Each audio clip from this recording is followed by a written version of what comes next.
Mamimigay nga pala ako ng libreng Aqua Plus sa first phone. Aqua Plus. iPhone, di naman pwede sa karagatan yun. What's up guys? Andito tayo ngayon sa Graysons. And eto, dito nag-celebrate ng birthday yung mga kasamahan natin. Siyempre, habang nagse-celebrate sila sa likod, tayo dito, chichibo. Ito yung mga nakuha kong pagkain dun sa lamesa. So, meron tayo ditong fried chicken. Alam ko ito yung Chinese fried chicken. Meron tayo ditong pancit, gisado, fried rice, na dilaw, siomai na fried, chicken feet, and lomi. Okay itong rice na to.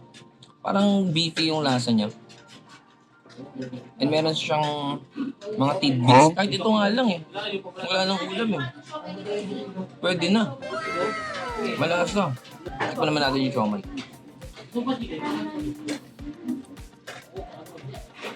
Hindi naman yung siomai. Malaman. Itong siomai, gusto ko yung pagka-crunchy. Siyempre, fried. Di ba? Crunchy siya. Di ba? Malutong.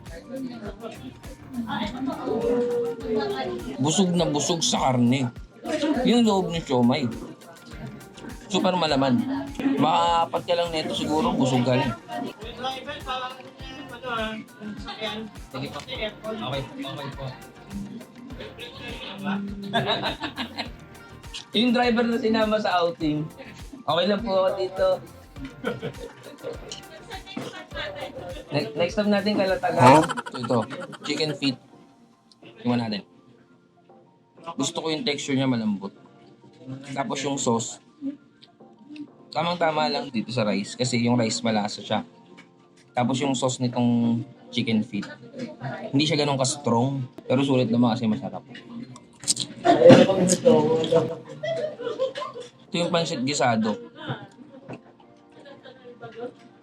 Kung gusto ko sa kanya, gusto ko yung pagkaka-luto ng noodles.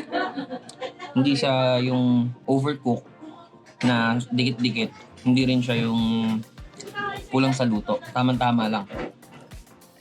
Gusto ko yung mixture ng mga vegetables dito sa pancit gisado na to. Tsaka meron siyang to. Parang taba ng baboy na chicharon.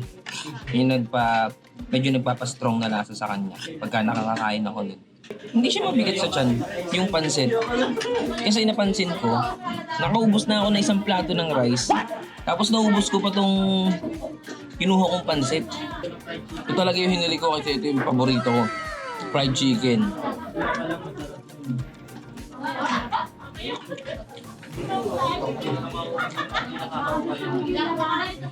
So, nabigay tayong sabaw.